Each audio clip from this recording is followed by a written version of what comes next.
Hello guys, नमस्कार। कैसे हैं आप सब लोग? मुझे उम्मीद है गाइस आप सभी अच्छे होंगे और आपकी स्टडी पहले से और अच्छी चल रही होगी गाइस। तो मैं योगेश शर्मा एक बार फिर से आप सभी का स्वागत करना चाहता हूं इंडिया के largest online education platform Unacademy पर गाइस। तो गाइस जैसे कि आपको यहाँ पर फ्रंट स्क्रीन पे आपको दिख रहा है प्रॉपर्ली कि न्यू बैचेस कमिंग आ रहे हैं आपके 2021 के लिए जून में। तो एनटीए यूजीसी नेट के जो भी स्टूडेंट्स तैयारी करना चाहते हैं तो वो आपके इस कोर्सेज को प्रॉपर्ली सब्सक्राइब कर लीजिए, क्योंकि प्राइस हाइक होने वाले हैं गाइस। तो जैसे ही जब आपके प्राइस बढ़ जाएंगे तो उस केस में आपको प्रॉब्लम बन सकती है। तो ये प्रॉब्लम्स स्टडी में बीच में ना बने, इसलिए आज ही आप इस चीज़ को प्रॉपर क्या कर लेंगे गाइस, प्रॉपर्ली इसको सब्सक्राइब आप जरूर कर लेंगे गाइस। बात समझ में आ रही है? ठीक है। तो मैं आपको आगे चल के बता देता हूँ। आपको सब्सक्राइब करते समय मेरे इस कोड को आपको यूज़ करना पड़ेगा, जिससे कि आपको इसको यूज़ करते समय आपको 10% का पेमेंट में आपको डिस्काउंट जरूर मिलेगा गाइस। ठीक है, तो आप लोग बिल्कुल कर लीजिए। ब्रीफ इंट्रोडक्शन देना चाहूँगा अपना। नाम मेरा योगेश शर्मा, क्वालिफिकेशन में BSc IT MC Oracle certification किया हुआ है। 8 से ज़्यादा सालों का टीचिंग का एक्सपीरियंस है गाइस मुझे, और कई सारे स्टूडेंट्स को मैंने गाइड किया है कि किस तरीके से आप हाई लेवल एग्जाम्स को क्रैक कर सकते हैं गाइस। ठीक है, मैंने भी कई सारे एग्जाम्स निकाले हुए गाइस, और आप इस लिंक का यूज़ करके आप मुझे क्या कर सकते हैं, अनअकैडमी के प्लेटफॉर्म पर फॉलो कर सकते हैं गाइस। तो गाइस फॉलो मी गाइस। ठीक है, चलिए आगे चलना चाहेंगे guys. Next thing is this कि मैं अपना प्रॉपर्ली टाइम टेबल आपको बता दे रहा हूँ।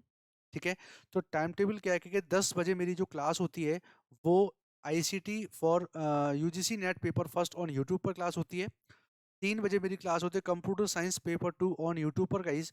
और 5 बजे मेरी क्लास होती है computer science paper 2 on Unacademy पर गाइस। तो ये यूट्यूब पर क्लासेस का मतलब क्या है कि यहाँ पर आपने एक नाम सुना होगा, चैनल का नाम है वाईफाई स्टडी यूजीसी नेट, और हिंदी का चैनल है आपका। तो इस चैनल को आप लोग करेंगे क्या, इसको प्रॉपर्ली आपको सब्सक्राइब कर लेना है। और आपके जो बेल आइकन है, आपको उस बेल आइकन को प्रेस कर लीजिए, जिससे आपके जो अपकमिंग वीडियोस आने वाले हैं, अपकमिंग सेशंस आने वाले हैं, उनके आपको लिंक्स आपके पास पहुंचते रहेंगे। नोटिफिकेशन से आप प्रॉपर्ली अपडेटेड रहेंगे गाइज। ठीक है, तो उम्मीद है गाइज ये चीज़ें आपको अच्छी लगेंगी गाइज, और आपके लिए हमारी अनअकैडमी की पूरी टीम आपके लिए लगी पड़ी है कि आपका सिलेक्शन करवाएं, आपके एग्जाम को क्रैक कराएं गाइज। ठीक है, तो किस तरीके से हो सकता है वो सारे केस गाइज मैं आपको प्रॉपर्ली बताते जाऊंगा। नेक्स्ट आगे चलेंगे। ये हमारी अनअकैडमी की पूरी टीम है जो कि upcoming batches for NTA UGC NET के लिए ला रहे हैं। तो गाइज आप इन बैचेस को सब्सक्राइब जरूर कर लीजिए, जिससे आपकी जो प्राइस जब बढ़ेंगे तो उससे पहले ही आपको कम फीस पर चीज़ें आपकी मिल जाएं। ठीक है, और ये किस तरीके से आपको सब्सक्रिप्शन लेना है वो मैं आपको बता दे रहा हूँ। अनअकैडमी लर्निंग ऐप है, उसको आप प्ले स्टोर से क्या करेंगे, इसको इंस्टॉल करेंगे। इंस्टॉल करने के बाद देखेंगे आपके पास इस टाइप की एक विंडो प्रेजेंट होने वाली है, जिसका आपका 3 लाइनें आपको दिख रही है। यहाँ से आपको क्या सेलेक्ट कर लेना है, प्रॉपर्ली आपका जो गोल है फाइनली वो सेलेक्ट करना है। यहाँ पर एनटीए यूजीसी ने आपको सेलेक्ट कर लीजिए, बट आप अगर बैंकिंग की, एसएससी की, रेलवे की, किसी भी चीज़ की तैयारी करते हो तो सारे गोल्स यहाँ पर इस लिस्ट में प्रेजेंट है। तो गाइज अभी हम लोग जो बात करने वाले हैं वो है एनटीए यूजीसी नेट की बात कर रहे हैं। आपको सब्सक्रिप्शन, गेट सब्सक्रिप्शन पर क्लिक कर लेना है। देन आप देखेंगे आपके पास मंथली प्लान आपके सामने क्या हो जाएंगे, प्रेजेंट हो जाएंगे। देखो गाइज यहाँ पर बोला जाए तो 1, 3, 6, 12 और 24 महीने का प्लान प्रेजेंट है, और ये आपकी पुरानी वाली फीस आपके सामने प्रेजेंट है गाइज। बट जैसे ही अगर उस डेट से अगर हाइक हो गया ना, अपना आपका प्राइस जब हाइक हो जाएगा तो उस केस में देखेंगे तो ये प्राइस आपकी बढ़ जाएगी। तो आपको आज ही इसको सब्सक्राइब कर लेना है। अब गाइज कौन से महीने का प्लान लेना चाहिए तो वो आपको समझाते हैं। एनटी यूजीसी नेट गाइज एक वास्ट लेवल का एग्जाम होता है, एक हाई लेवल का एग्जाम होता है, और इसे एग्जाम की तैयारी आपके 1 महीने में या 2 महीने में हम लोग नहीं कर पाते हैं। तो इसके लिए प्रॉपरली आपको क्या चाहिए, टाइम चाहिए, डेडिकेटेड टाइम चाहिए आपको। तो मैं आपको गाइड करूंगा कि आप 12 महीने का प्लान गाइज आप जरूर परचेज करें। ठीक है, तो उस केस में क्या होगा यहाँ पर कि भाई आपको 11,550 प्राइस दे रखा है, बट आपको ये भी पे नहीं करना है। एक और अच्छी बात देखो, आप इस कोड को यूज करेंगे YSS10, इससे आपको 10% का गाइस डिस्काउंट भी आपको मिलेगा। अप्लाई करते हैं YSS10। अप्लाई करने के बाद में क्या हुआ, देखा आपने प्राइस क्या हो चुका है आपका, पहले कितना था 11,1,550, अब कितना है 10,395 आपका प्रेजेंट है। प्रोसीड टू पेमेंट करेंगे तो आपके सामने पेमेंट मेथड्स प्रेजेंट होंगे, और जो भी मेथड आप यहाँ से यूज करते हो उस मेथड का यूज करके आप पर्टिकुलर पेमेंट कर सकते हैं गाइस। बट आपको ध्यान रखना है, आपको ये पर्टिकुलर कोड को यूज जरूर करना है गाइस। तो उस केस में आपको 10% का स्पेशल डिस्काउंट भी आपको मिलता रहेगा। तो उम्मीद है गाइज ये सारी इन्फॉर्मेशन आपके लिए अच्छी रहेगी और आपको समझ में भी आ चुका होगा कि किस तरीके से हम पर्टिकुलर कोर्स को हम सब्सक्राइब कर सकते हैं और जिससे आपकी तैयारी प्रॉपर तरीके से होती रहे गाइज, ठीक है। तो चलिए गाइज हम लोग आगे चलते हैं। नेक्स्ट जो आज का जो सेशन है वो हम लोग कंप्लीट कर लेते हैं। तो आज के सेशन में गाइज हम लोग करने के वाले हैं paper 2 NTA UGC net paper 2 यानी कि कंप्यूटर साइंस एप्लीकेशंस के कुछ मैं एमसीक्यूज आपको कराने वाला हूं जो आपके लिए बहुत ज़्यादा इंपॉर्टेंट है। प्रीवियस ईयर के एमसीक्यूज आप इनको जरूर करें। तो गाइज मैं आपसे एक और चीज़ बोलना चाहूँगा, अगर आपको मेरे सेशंस अच्छे लगते हैं, पसंद आते हैं, तो गाइज प्लीज़ इनको आप शेयर करिए जिससे और भी ज़्यादा लोग यहाँ पर प्रेजेंट हों और इस सेशन को हम लोग और ज़्यादा रेस्पॉन्सिव सेशन बना सके गाइज, ठीक है गाइज। तो चलिए आगे चलते हैं, हम लोग स्टार्ट करते हैं आज का सेशन क्वेश्चन नंबर फर्स्ट से। तो आपके सामने सबसे पहले पहला क्वेश्चन प्रेजेंट किया है। तो आपका ये पूछ क्या रहा है कि ये जो आपकी एक लाइन लिखी है प्रिंट एफ और आपके ब्रैकेट में परसेंटाइल C एंड 100 लिखा हुआ है, देन इस लाइन का आउटपुट क्या होगा। इसमें पूछना क्या चाह रहा है आपका, वो आउटपुट पूछ रहे हैं।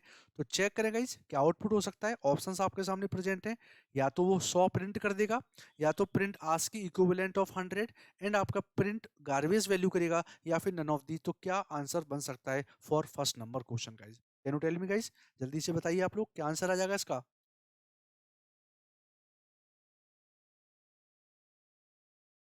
Very good.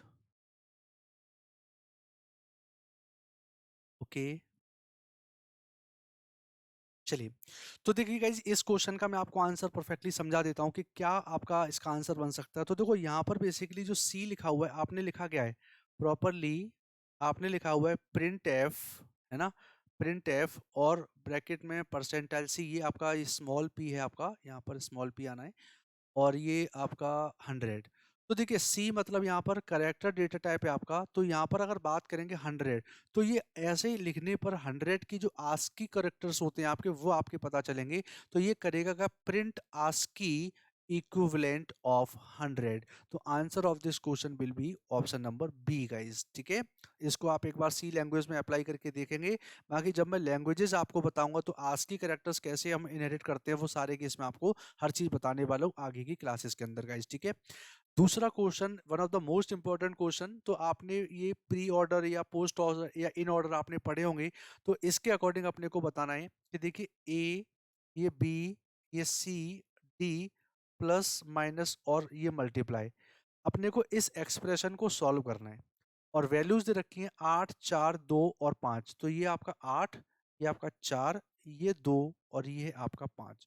तो बताइए आंसर आपका क्या प्रेजेंट हो सकता है when we solve this expression guys by using postfix expression, ठीक है। तो इसके लिए सोचे गाइस आंसर क्या प्रेजेंट हो जाएगा। वेरी गुड गाइस, जल्दी से आप लोग बताइए क्या आंसर आ जाएगा इसके लिए। बड़ा अच्छा क्वेश्चन है गाइस।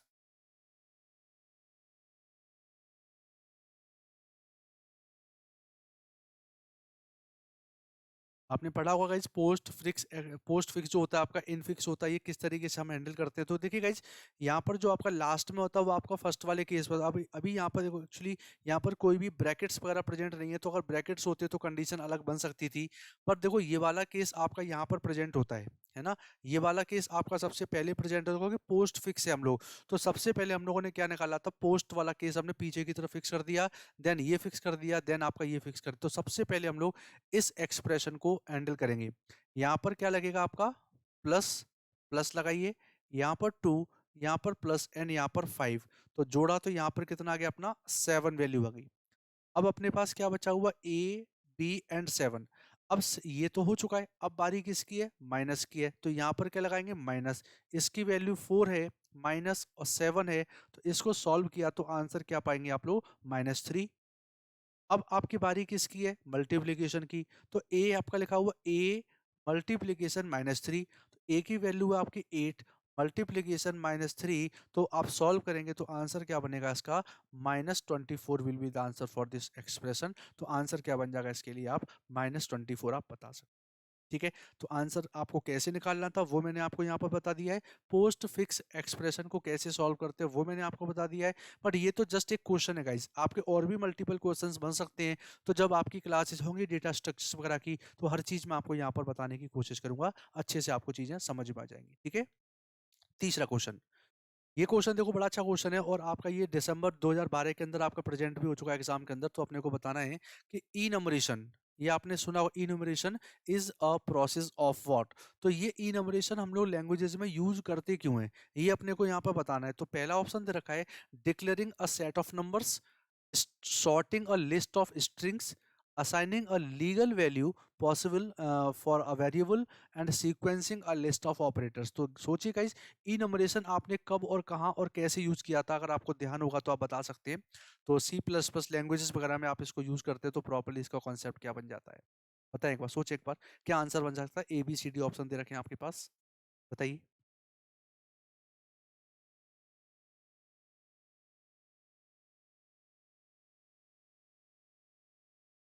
ओके, बिल्कुल गाइज, बताते रहिए आप लोग। और गाइज, अगर क्वेश्चंस आपको पसंद आ रहे हैं, अच्छे लग रहे हैं, तो आप इस सेशन को जरूर क्या करेंगे, शेयर करिए, और सेशन को गाइज लाइक जरूर करिए। ये मस्ट है गाइज, क्योंकि ज़्यादा लोग यहाँ पर कनेक्टेड होंगे तो उस केस में रेस्पॉन्सिव क्लास बनेगी, और रेस्पॉन्सिव क्लास एजुकेटर के लिए और स्टूडेंट्स के लिए, सबके लिए फायदेमंद क्लास होती है। तो चलिए बात करते हैं, ई नंबरेशन की बात करते हैं। तो आपने कीवर्ड पढ़ा होगा कि ENUM, और यहाँ पर सपोज दैट कि मैं बात कर लेता हूँ, जैसे कि सिटी की बात कर लेता हूँ, तो मैंने एक सिटी डेटा वेरिएबल ले लिया। तो सबसे पहले मैंने यहाँ पर ले लिया, मान के चलिए एक एग्जांपल, जस्ट एक आगरा ले लिया मैंने, दूसरा आपका मान के चलिए जयपुर ले लिया, तीसरा मान के चलते हम लोग ने अजमेर ले लिया, और चौथा मान के चलिए हम लोग दिल्ली ले लिया। तो बस मैं आपके यहाँ पर 4 वैल्यू लेना चाह रहा हूँ। तो जो इनम होता है, वो बेसिकली इन जो वैल्यूज आपकी दे रखी है ना, इनके अकॉर्डिंग नंबर्स फॉर्मेट आपका डिफाइन करवाता है। तो सबसे पहला जो आपका सिटी है, वो आपका 0 से डिफाइन हो रहा है, ये 1 से डिफाइन हो रहा है, 2 से डिफाइन हो रहा है, एंड आपके 3 से डिफाइन हो रहा है। तो इस तरीके से हम लोग यहाँ पर क्या करते हैं, तो देखो, enum is an user defines type consisting of a set of named constant called enumerators।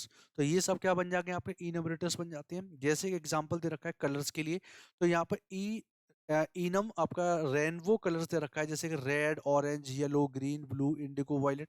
ये आपका एक्स्ट्रा लग गया, ये नहीं होगा, यहाँ पर आपके ब्रैकेट्स, आपके कर्ली ब्रैकेट्स आते हैं, ठीक है। तो यहाँ पर बेसिकली बात करेंगे तो इस तरीके से आपकी वैल्यूज प्रेजेंट होगी। और आपके देखो यहाँ पर कंपाइलर क्या यूज करता है, इस केस में जब इनम दे रखा है, तो इन वैल्यूज को एज अ इंटीजर यूज करता है। तो उस केस में देखें, यहाँ पर डायरेक्टली वैल्यू सप्लाइड नहीं होती, उसकी जगह पर उनकी इंटीजर वैल्यू सप्लाइड होती है। तो ये सबसे पहला, इसलिए इसको 0 दिया जाता है, 1 2 3 4 5 एंड 6। तो इन वैल्यूज की जगह पर हम लोग क्या देते हैं, ये नंबर्स पास कर देते हैं टू द कंपाइलर। तो इससे आपके प्रोग्राम की आगे कंपाइलिंग होती है।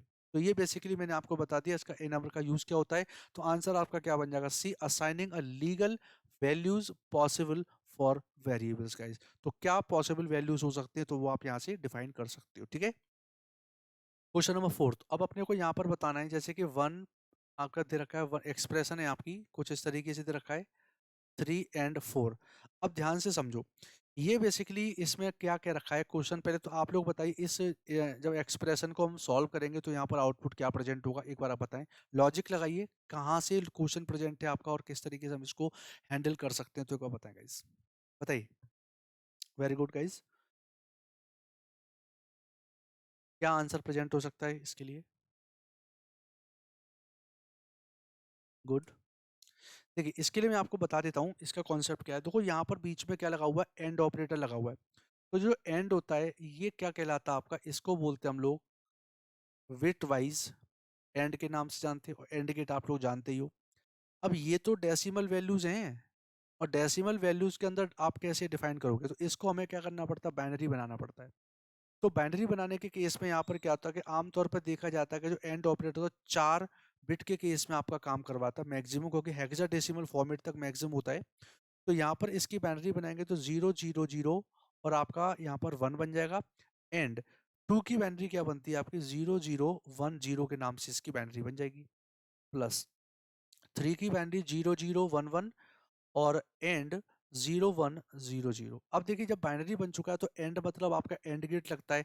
तो एंड गेट आपने पढ़ा हुआ कि ए और बी जब वैल्यू पास करते हैं, तो आपका आउटपुट क्या बन जाता है, ए डॉट बी के नाम से बनता है। तो 0 0 0 1 1 0 देन 1 1। तो इस केस को जब सॉल्व करते हैं, तो आपकी जो कंडीशंस होती हैं कि जब आपके दोनों ही इनपुट आपके 1 होते हैं, देन ओनली आपका 1 आता है। अदरवाइज यहाँ पर क्या प्रेजेंट होता है आपका, यहाँ पर 0 0 प्रेजेंट हो जाता है। ठीक है। तो according to this we can see इसका और इसका हम एंड ऑपरेशन जब अप्लाई करते हैं तो फाइनली आउटपुट क्या प्रेजेंट हो जाएगा आपका यहाँ पर 0 0। एंड ऐसे इस दोनों में करेंगे तो भी आउटपुट क्या बन जाएगा अपना 0 0। अब ये देखिए क्या है आपकी बाइनरी संख्या है, ये क्या है आपकी बाइनरी संख्या है। तो अगर यहाँ पर एंड ऑपरेटर क्या होता है आपका एंड गेट के लिए, तो इस और गेट के लिए क्या होते हैं आपके ये वाला पाइप साइंस होते हैं। तो गाइस यहाँ पर प्लस मतलब ये प्लस हम लोग किस में करते हैं डेसिमल नंबर। तो बाइनरी से जब हम डेसिमल बनाएंगे तो इसकी डेसिमल वैल्यू 0 आनी है और इसकी भी डेसिमल वैल्यू क्या आनी 0, और 0 + 0 करेंगे तो आउटपुट क्या आएगा आपका 0। तो answer of this question will B 0। तो देख लेते हैं एक बार डिस्क्रिप्शन देख लेते हैं। ये कह रहा है कि and represents the bitwise and converting the given value in the expression to 4 bit binary, है ना। तो इस केस में हमने बिल्कुल जैसे जैसे ये किया हुआ है मैंने वही आपको चीजें बता रखी, तो आंसर फाइनली क्या बन जाएगा अपना 0 आंसर आपका प्रेजेंट हो जाएगा। तो उम्मीद है गाइज आप अच्छे से क्वेश्चन को समझ पाए हैं। और गाइज क्वेश्चन अगर समझ में आए तो सेशन को गाइज शेयर जरूर करें, जैसे और भी लोग रेगुलरिटी से यहाँ पर प्रेजेंट हो पाएंगे गाइज। ठीक है, चलिए नेक्स्ट क्वेश्चन, क्वेश्चन नंबर 5। अब आपको ये बताना है कि भाई what is the maximum number of dimensions in अरे in C we have. C language के अंदर जो हम अरे बनाते हैं यानी सिमिलर टाइप के जो डेटा होते हैं आपके होमोजेनियस सेट ऑफ डेटा, उसको अरे बोल देते हैं। तो सी लैंग्वेज के अंदर जो आपके अरे के डायमेंशंस होते हैं तो मैक्सिमम नंबर ऑफ डायमेंशन कितने बना सकते हैं। तो इसका आंसर बताइए, ऑप्शन दो, 8 या 20 या थ्योरेटिकल नो लिमिट। तो आप अनलिमिटेड बना सकते हो। तो यहाँ पर बताइए आंसर क्या प्रेजेंट हो सकता है आपका अकॉर्डिंग टू सी लैंग्वेज का। तो सी लैंग्वेज में एरे के अंदर आपके मैक्सिमम नंबर ऑफ डायमेंशंस कितने हो सकते हैं, तो आपको आंसर यहाँ पर परफेक्टली बता देना है। सोचिएगा इसका आंसर बन सकता है। अगर आपने कभी भी सी लैंग्वेज अगर पढ़ी होगी देन उसमें आपको ये लिखा हुआ है आपका, आप बता सकते हैं प्रॉपरली क्या आंसर आ जाएगा इसका। चेक करेंगे एक बार।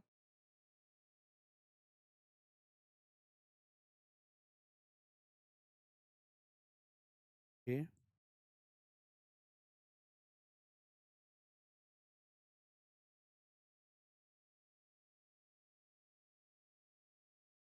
चलिए आगे चलते हैं, बताते हैं। देखो देखो इसमें अब क्या होता है कि जो आपके डायमेंशंस होते हैं उनकी गाइस एक्चुअली थ्योरेटिकली कोई लिमिट है नहीं है।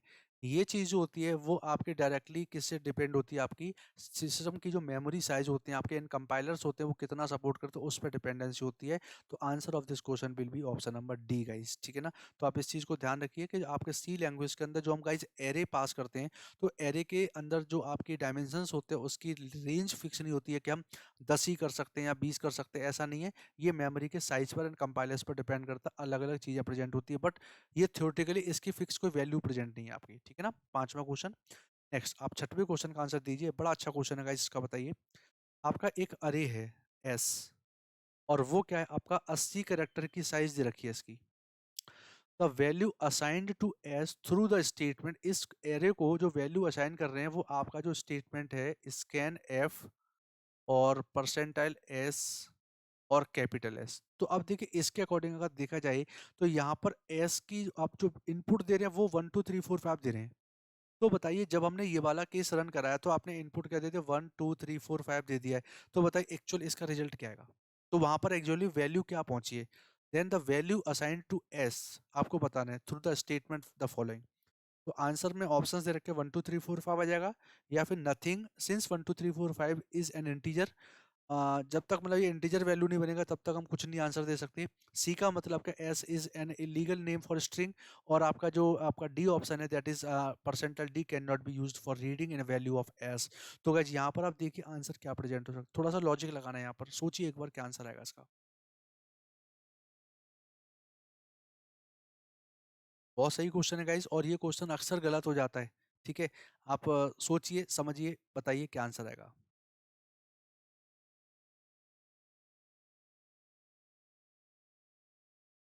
ओके,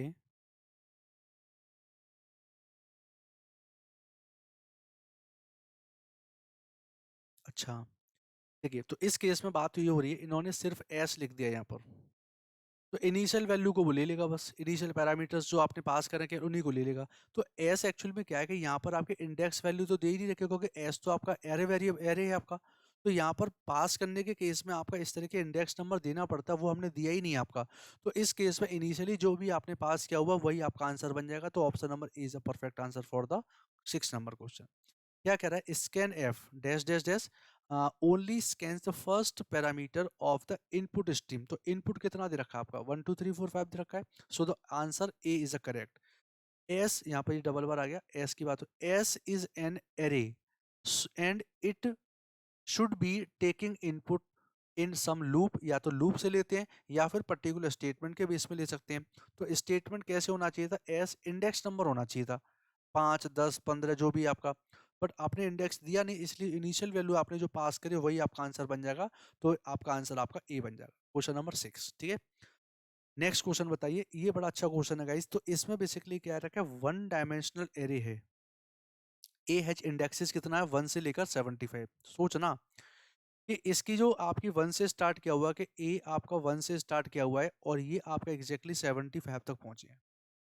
तो आपको इतना पता होना चाहिए कि इसकी जो वैल्यूज होती है वो बेसिकली जीरो से स्टार्ट होती है कि नहीं होती है। एरे की जो इंडेक्सिंग वैल्यू हमेशा हमेशा आपकी जीरो से स्टार्ट होती है। ठीक है तो यहाँ पर बेसिकली वो क्या कह रहा है कि each element is a string and takes up 3 memory word. जैसे कि सपोज करिए कि जीरो से स्टार्ट करेंगे, फिर 1 से स्टार्ट करेंगे, ऐसे करके आपके आगे तक है 1 2 3 4 ऐसे डैश डैश आगे तक गए हम लोग। और कह रहा है कि the array is stored starting at location 1120। यानी स्टार्टिंग यहाँ से हुई है तो इसकी वैल्यू कितनी है, 1120। तो अगली वैल्यू क्या आएगी, 1121, नेक्स्ट 1122।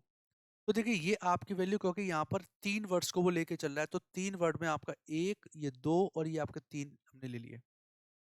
तो इस लोकेशन पे आप देखेंगे तो आपका एक वर्ड प्रेजेंट होगा, इस पे एक और होगा, इस पे। तो अपने को बताना है the starting address of A49। तो अगर मान लीजिए आपका A49 पूछ रहे हैं और रेंज हमने जीरो से स्टार्ट कर रखी है, और एरे की जो रेंज आपकी जीरो से ही स्टार्ट होती है, तो आपके 49th नंबर आपका क्या बन जाएगा, दैट इज 48th नंबर बन जाएगा। तो 48 पर एक, दो और तीन लोकेशन अपने पास प्रेजेंट है, क्योंकि वो 3 वर्ड्स मेमोरी बोल ही रहा है। तो अब एक प्रैक्टिकली सोचो, 1 नंबर पे भी आपके 3 प्रेजेंट होंगे, इस पर भी आपके 3 प्रेजेंट होंगे, तो इससे जस्ट पहले वाला कौन सा होगा, 47 होगा। तो देखिए यहाँ से हमने 47 का केस चेक कर लें एक बार हम लोग, 47 तक का केस चेक कर लेते हैं। तो स्टार्टिंग तो आपकी यहीं से हुई है ना, 1120 से स्टार्टिंग हुई है। अब हमें आगे का केस बताना है। तो यहाँ पर 1 से लेकर 47 हो गए, और एक लाइन में कितने, एक दो तीन वर्ड हैं। तो 47 मल्टीप्लाई 3 किया तो 7 या 21, और ये आपका 141। तो प्लस करेंगे पहले तो हम 141, 141, तो ये कितना हो जाएगा, ये हो जाएगा 1261 आंसर बन जाएगा। अब सोचो, हमने इन सबको काउंट कर लिया, यहाँ से लेकर 47 तक के एड्रेस लोकेशंस काउंट कर लिए, बट हमें तो ये वाला बताना है ना, 61 हो गया, ये वाला 62 काउंट नहीं किया, ये वाला 63 काउंट नहीं किया, और ये क्या आपका, ये 64 वाला काउंट है। तो यही आपका आंसर बन जाएगा, दैट मीन्स +3 और करेंगे यहाँ पर, तो आंसर क्या बनेगा, 1264 बन जाता है। अब देखो इसके लिए आप डायरेक्टली भी कर सकते हो, ऐसे कैसे कर सकते हैं, देखो सबसे स्टार्टिंग नोट्स में आपका कितना लिखा हुआ है, 1220 लिखा हुआ है। 1220 आपका स्टार्टिंग है, हमें 48वें का पहला पता करना है, तो इसमें हम प्लस कर देंगे, है ना। तो प्लस करेंगे तो आपका 48 और मल्टीप्लाई 3। तो ये क्यों कर रहे हैं मल्टीप्लाई 3, क्योंकि हर एक में आपके तीन तीन तीन तीन दे रखे हैं आपके। तो इसको जब कैलकुलेट करेंगे तो आंसर क्या प्रेजेंट हो जाएगा आपका, यहाँ पर 1264 ही आपका आंसर प्रेजेंट हो जाएगा। तो उम्मीद करता हूँ गाइज ये 7वां क्वेश्चन आपको अच्छे से समझ में आ गया होगा गाइज। ठीक है, इसका डिस्क्रिप्शन एक बार देख लेते हैं जो यहाँ पर दे रखा है। तो एक बार मैं इसको क्लीन कर दूं क्या, एक बार स्क्रीनशॉट जरूर ले लेना गाइज इसका। मैं एक बार पीछे से दिखा देता हूँ, ये आपका स्क्रीनशॉट जरूर ले लीजिए आप लोग गाइज। ठीक है, ओके, चलिए नेक्स्ट चलते हैं हम लोग। आगे इसका डिस्क्रिप्शन देखो, one element takes 3 memory word, so memory location आपका 20, यहाँ पर 21 और यहाँ पर एक 22 होना चाहिए, ये आपका गलत हो गया, 22 होना यहाँ पर। स्टोर फर्स्ट एलिमेंट, तो फर्स्ट एलिमेंट जो आपका है उसके अंदर कितना, 1 2 3 ले लिया हमने। आगे हमें 49 में बताना है, तो 49 की मतलब क्या है, देखो अब सोचो 48 का मल्टीप्लाई क्यों कर रहे हैं, ये मल्टीप्लाई 48 का सिर्फ इसीलिए होता है क्योंकि एरे की इंडेक्सिंग हमेशा जीरो से स्टार्ट होती है, और जब जीरो से स्टार्ट होती है तो 49th नंबर कौन सा बनेगा, 49 - 1 दैट इज 48। तो 48 की कैलकुलेशन करते हैं, इस चक्कर में आंसर आपका क्या बनेगा, यहाँ पर 1264 आपका बन जाएगा। तो उम्मीद करता हूँ ये क्वेश्चन आपको थोड़ा सा अच्छे से समझ में आ गया होगा। मेमोरी एड्रेसिंग के केस में ऐसे क्वेश्चंस आपके प्रेजेंट होते हैं, तो गाइज यहाँ पर अपने को थोड़े सा ध्यान से करना पड़ेगा चीज, क्योंकि आपके यूजीसी नेट के एग्जाम में एकदम एकदम बिल्कुल बच्चों वाले क्वेश्चन तो नहीं आते हैं खैर, बट ऐसा नहीं है, देखो एक दो क्वेश्चन आपके छोटे भी आते हैं और हैवी क्वेश्चन भी, मतलब आप ये मत समझना कि हर समय हैवी क्वेश्चन आते हैं, नहीं। आप यूजीसी नेट का एग्जाम दे रहे हो, गेट का एग्जाम नहीं दे रहे हो। गेट का एग्जाम गहराई में जाता है, यूजीसी नेट का वास्ट एग्जाम है, करीब 30-35 सब्जेक्ट हैं इसके अंदर, वो सारे केस अपने को यहाँ पर कवर अप करने गए, ठीक है ना। चलिए और आगे चलते हैं अगले क्वेश्चन पर, क्वेश्चन नंबर 8 पे। बहुत अच्छा क्वेश्चन है, HTML लैंग्वेज का क्वेश्चन है, आपने किया होगा इस चीज को, तो आप एक बार बताइए। आपको बताना है कि the tag used to create hypertext relationship between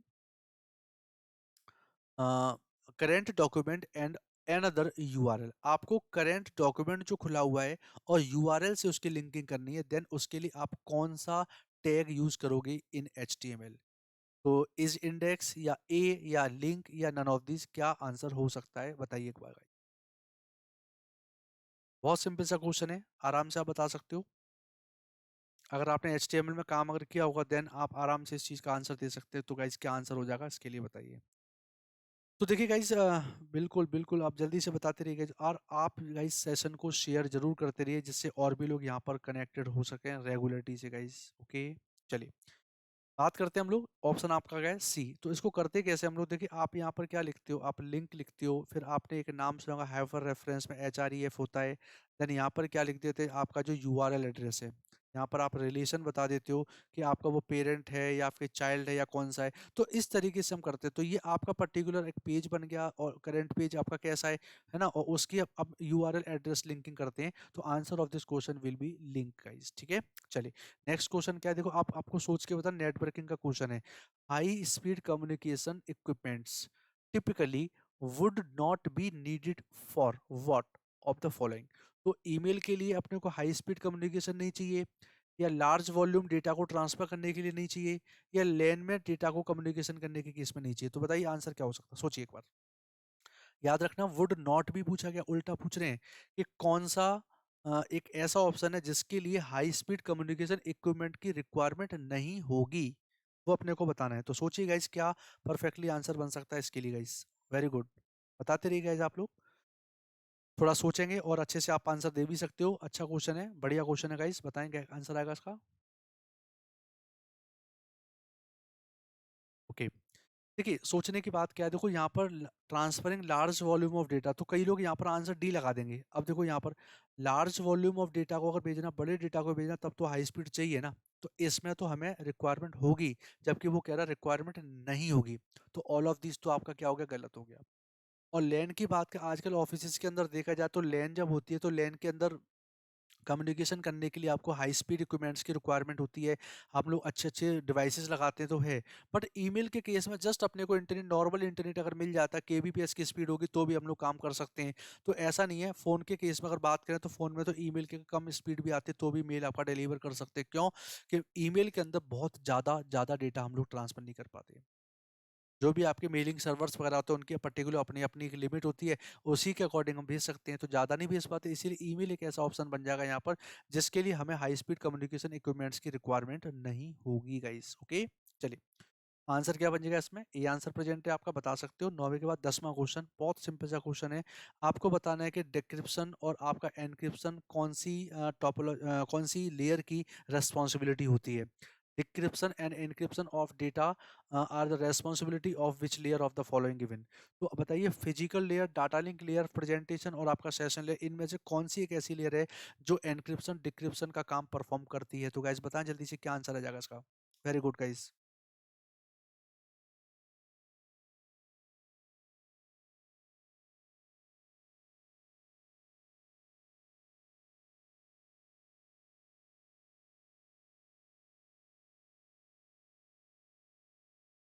okay तो गाइस इसके लिए जो आपका आंसर प्रेजेंट हो रहा है वो आपका, कई लोग दे रहे हैं आपका आंसर सही भी दे रहे हैं, कुछ लोग गलत भी दे रहे हैं। तो आपका परफेक्टली जो आंसर आने वाला है दैट इज प्रेजेंटेशन लेयर। क्योंकि देखो यहाँ पर बेसिकली प्रेजेंटेशन लेयर क्या होती है कि प्रेजेंटेशन लेयर के पास जब डेटा आता है तो उस डेटा की प्रॉपर्टीज को फाइंड आउट करती है। तो किसी भी डेटा का जो प्रेजेंटेशन होता है वो आपके प्रेजेंटेशन लेयर पे होता है। इसी वजह से यहाँ पर क्या बोलते हैं, एनक्रिप्शन डिक्रिप्शन जो होती है फंक्शंस आपके प्रेजेंटेशन के होते हैं। जैसे डाटा का साइज क्या है, उसका टाइप क्या है, कौन से सॉफ्टवेयर की फाइल है, उसका साथ सिक्योरिटी सिस्टम्स क्या है, वो सारे केस आपके जो मैनेज करता है वो आपका कौन है, बता सकते हो। तो एनक्रिप्शन डिक्रिप्शन क्या होते हैं, सपोज दैट कि यहाँ पर आपका कोई भी डेटा मान के चलते ABCD मेरा एक प्राइवेट डेटा है, मेरा पासवर्ड है, और एज इट इज़ भेज दूंगा तो टाइम लग सकता है। तो इसको मैंने क्या कर दिया, +2 कर दिया। तो +2 करने से अब मैंने इसकी अब एक्चुअल डेटा की जगह पर C D E F दे दिया। तो एक्चुअल में बोला जाए तो इस की का यूज करके हमने इसके डेटा को यहाँ पे एनक्रिप्ट कर दिया। तो ये है आपका कौन सा PLAIN, प्लेन टेक्स्ट। और इसको यहाँ पर क्या बोल देते हैं हम लोग, CIPHER, साइफर टेक्स्ट। यानी इनक्रिप्टेड डेटा को क्या बोलते हैं हम लोग, साइफर टेक्स्ट बोल देते हैं। तो ये जब सेंडिंग साइड पर हमने ऐसे किया हुआ तो रिसीविंग साइड पर ऐसे होगा, दैट इज नोन एज आपका डिक्रिप्शन के नाम से इसको जान सकते हैं। ठीक है, तो answer of this question will B answer आपका प्रेजेंटेशन लेयर। ठीक है, इस डिस्क्रिप्शन में केवल वही लिखा हुआ है जो मैंने आपको बताया, to send any important information और any sensitive information that must be able to accurate assure privacy.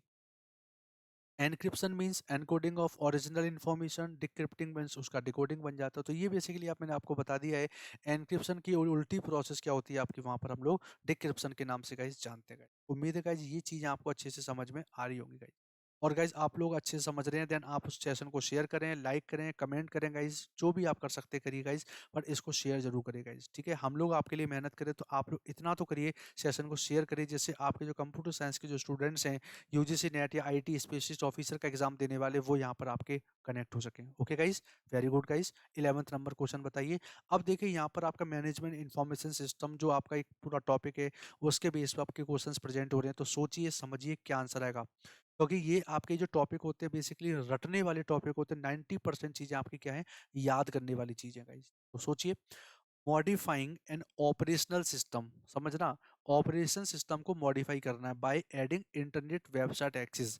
Internet connectivity का यूज करके जब हम ऑपरेशनल सिस्टम को मॉडिफाई करते हैं, तो ये फॉलोइंग में से किस चीज का एग्जांपल है। तो बताइए गाइस यहाँ पर आंसर क्या प्रेजेंट होगा। तो आप बड़े अच्छे से बता सकते हो।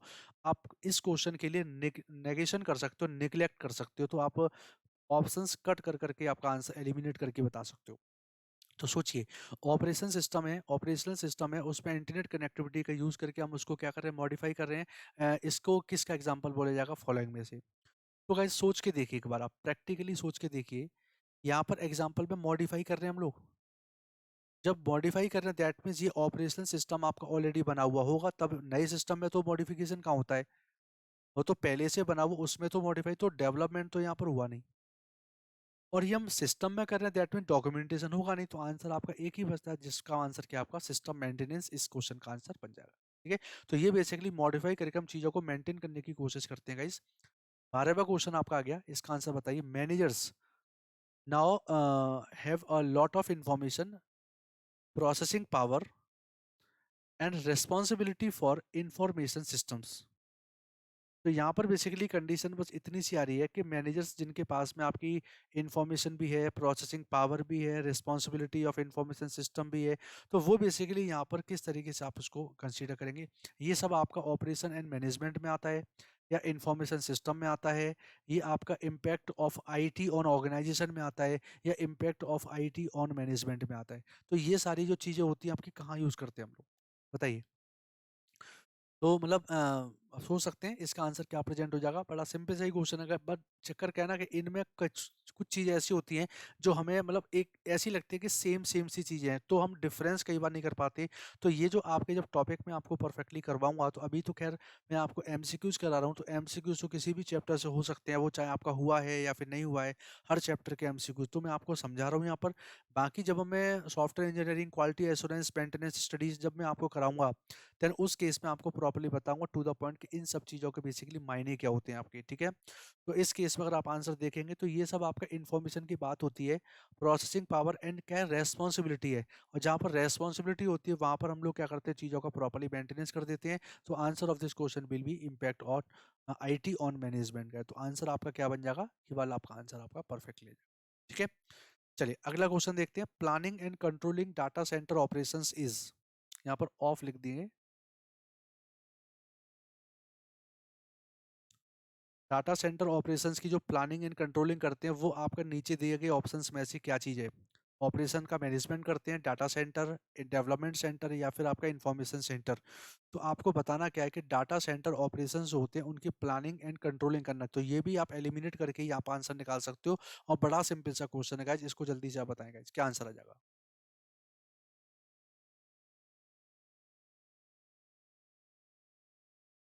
बोलिए क्या आंसर आ जाएगा गाइस। Very good.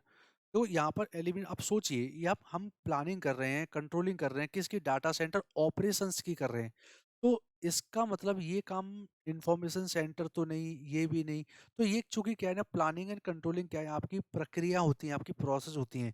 तो ये आपके पर्टिकुलर सेंटर्स दे रखे, तो answer of this question will B A, that means operations management. तो डाटा सेंटर ऑपरेशंस का जो मैनेजमेंट करते हैं, उसमें आपकी प्लानिंग कंट्रोलिंग भी इंक्लूडेड होती है गाइज, ठीक है ना। अगला क्वेश्चन देखो, एक और इसी से रिलेटेड ही क्वेश्चन आपका देखिए, तो यहाँ पर आप बताएं क्या आंसर आएगा। सेम ऑपरेशन आपके ऑप्शंस दे रखे, कॉर्पोरेट लोकेशंस और computer system operations. Computer system operations के लिए जो आपकी कॉर्पोरेट लोकेशंस होती हैं, उनको एग्जैक्टली यहाँ पर हम लोग क्या बोलते हैं? तो गाइस बताइए आपका क्या आंसर आ जाएगा। Operations management, data centre, development centre या इंफॉर्मेशन सेंटर, क्या बन सकता है? क्योंकि यहाँ पर पूछ क्या रहे हैं, कॉर्पोरेट लोकेशंस पूछ रहे हैं। तो यहाँ पर भी आप लोग क्या कर सकते हो, प्रॉपरली एलिमिनेट करके ही ऑप्शन आपका आंसर बता सकते हो। सोचिए गाइस क्या आंसर बन जाएगा इस केस में, बताइए। क्वेश्चन नंबर 14 है, और गाइज ये क्वेश्चन आपको मैं सेलेक्टेड करके आपके सामने लेके आता हूँ, जो आपके लिए इफेक्टिव हैं और आपके लिए इंपॉर्टेंट भी हैं। एग्जाम में अक्सर पूछे भी जाते हैं, प्रीवियस ईयर पे आपके पूछे भी गए, तो सब चीज़ करें। और गाइज मैं जल्दी से आपको एक बार अपना टाइम टेबल बता देता हूँ कि 10 बजे, 3 बजे और 5 बजे मेरी मंडे टू फ्राइडे क्लासेज होती हैं। ये क्लास पेपर फर्स्ट आईसीटी के लिए होती है, और ये दोनों क्लास होती हैं आपके किसके लिए? कंप्यूटर साइंस पेपर 2 के लिए। ये वाली क्लास यूट्यूब पर होती है, ये भी यूट्यूब पर होती है, बट ये वाली क्लास किस पे होती है? अनअकैडमी पे। तो गाइज ये आपका शेड्यूल है, इसको प्रॉपरली आप फॉलो करें गाइज। तो बेसिकली लोकेशंस की बात हो रही है, तो आप तो कंप्यूटर सिस्टम इंफॉर्मेशन की बात चलिए, कंप्यूटर सिस्टम ऑपरेशंस की कॉर्पोरेट लोकेशंस के लिए क्या यूज करते हैं हम? डाटा सेंटर के नाम से इसको यूज करते हैं। तो सिंपल सा टर्म है, आराम से आप इस चीज को, बट क्या, अब देखो यहाँ पर बहुत छोटे छोटे सी चीजें हैं आपकी, और ये क्वेश्चन अक्सर गलत होते हैं, इसीलिए बोलते हैं बेशक सॉफ्टवेयर इंजीनियरिंग वगैरह सब याद करने वाली चीजें हैं, बट बारीकियां बहुत हैं, आपको अच्छे से तैयारी करनी पड़ेगी, जिससे चीजों को परफेक्टली आप कर पाएंगे गाइस, ठीक है। चलिए क्वेश्चन नंबर 15, ये बेसिकली आपका डाटाबेस मैनेजमेंट सिस्टम के क्वेश्चन है गाइस, और आपको बताना क्या है, the users who use easy to use menu are called. तो वो यूजर्स बताते हैं जो आपके इस इजी टू यूज मेन्यू को यूज करते हैं। तो इसमें आपको टर्मिनोलॉजी की रिक्वायरमेंट है, टर्म्स आपको पता होगा तो आप आंसर दे सकते हैं, क्या आंसर प्रेजेंट हो जाएगा गाइस, बताएं एक बार जल्दी से मुझे। सोफिस्टिकेटेड एंड यूजर्स या नैव यूजर्स या फिर स्टैंड अलोन या कैजुअल एंड यूजर्स, तो क्या आंसर बन सकता है? ईजी टू यूज मेन्यू का मतलब क्या है? देखिए, जैसे सपोज हम लोग एक रेस्टोरेंट में जाते हैं, तो वहाँ पे मेन्यू कार्ड मिलता है ना, इसमें सारे डिशेस वगैरह के खाने के नाम लिखे रहते हैं।